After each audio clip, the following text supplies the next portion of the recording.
इच्छा पूरी करने वाला वृक्ष था। उसके नीचे बैठकर कोई भी इच्छा करने से वो तुरंत पूरी हो जाती थी। ये बात बहुत कम लोग जानते थे, क्योंकि उस घने जंगल में जाने की कोई हिम्मत ही नहीं करता था।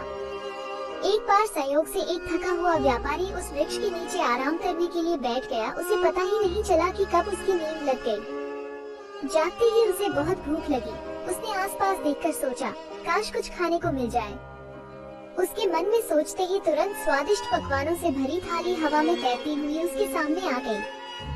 व्यापारी ने भरपेट खाना खाया और भूख शांत होने के बाद फिर सोचने लगा, काश कुछ पीने को मिल जाए। फिर उसके सोचते ही तुरंत उसके सामने हवा में तैरते हुए अनेक शरबत आ गए।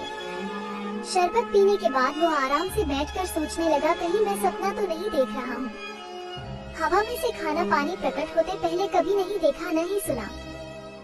जरूर इस पेड़ पर कोई भूत रहता है जो मुझे खिला पिला कर बाद में मुझे खा लेगा। उसके ऐसा सोचते ही तत्काल उसके सामने एक भूत आया और उसे खा गया। इस प्रसंग से आप ये सीख सकते हैं कि हमारा मस्तिष्क ही इच्छा पूर्ति वृक्ष है। आप जिस चीज की प्रबल कामना करेंगे वो आपको अवश्य मिलेगी। इस तरह आप देखेंगे कि आपका अवचेतन मन इच्छा पूर्ति वृक्ष की तरह आपकी इच्छाओं को ईमानदारी से पूर्ण करता है। इसलिए आपको अपने मस्तिष्क में विचारों को सावधानी से प्रवेश करने की अनुमति देनी चाहिए।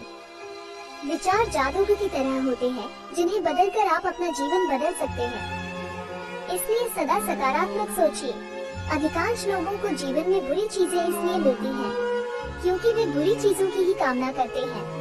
इंसान ज्यादातर समय सोचता है, कहीं बारिश में भीगने से मैं बीमार न हो जाऊं, और वो बीमार हो जाता है। इंसान सोचता है, मेरी किस्मत ही खराब है, और उसकी किस्मत सचमुच खराब हो जाती है। बाहर की दुनिया बिल्कुल वैसी है जैसा कि हम अंदर से सोचते हैं। हमारे विचार ही चीजों को सुंदर और बदसूरत बनाते हैं।